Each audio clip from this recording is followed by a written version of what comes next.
మన తెలంగాణలో మొట్టమొదటి ఫ్యాక్టరీ అవుట్లెట్ మన ముకుంద జ్యువెలర్స్ లో లైట్ వెయిట్ ఆభరణాలు కలెక్షన్స్ ఎన్నెన్నో అన్ని జ్యువెలరీస్ పై VA కేవలం 2 to 12% మాత్రమే. విచ్చేయండి ముకుంద జ్యువెలర్స్.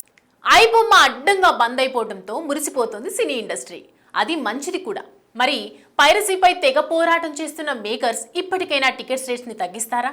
అడ్డగోలుగా చేస్తున్న దోపిడీకి ఇకనైనా అడ్డుకట్ట వేస్తారా? ఎంటర్టైన్మెంట్ ని సామాన్యుడికి దగ్గర చేస్తారా?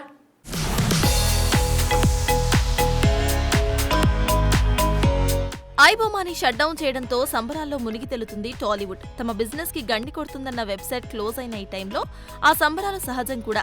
కానీ అడ్డగోలు రేట్లతో ఎంటర్టైన్మెంట్ కి మాకు చాలా దూరం పెరిగిపోయిందని, ఆ బాధతో పైరసీదారులని వెతుక్కుంటున్న సామాన్యుడిని మేకర్స్ ఎలా ఆపుతారనేదే ఇక్కడ పెద్ద ప్రశ్న.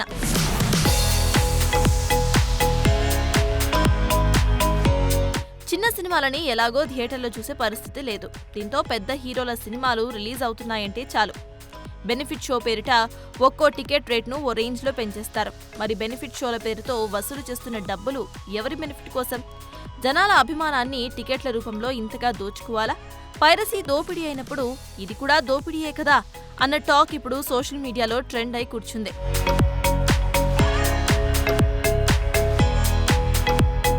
ఇలా అట్టర్ ఫ్లాప్ సినిమాలకు కూడా బీభత్సమైన హైప్ క్రియేట్ చేసి బెనిఫిట్ షోలు, ప్రీమియర్ షోల పేరుతో సినీ నిర్మాతలు జనాల జేబులకు చిల్లు పెడుతూ ఉంటే, మల్టీప్లెక్స్ యాజమాన్యాలు క్యాంటీన్ దోపిడీ అంతకు మించి.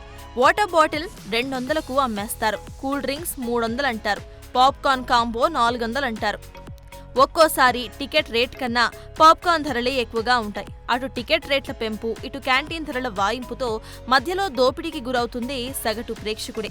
సో ఇప్పటికైనా సామాన్యుడిని రేట్ల పేరుతో సినిమాకి దూరం చేయకుండా అందరికీ కంఫర్టబుల్ ప్రైస్ పెడితే సినిమా 4 కాలాల పాటు చల్లగా ఉంటుంది.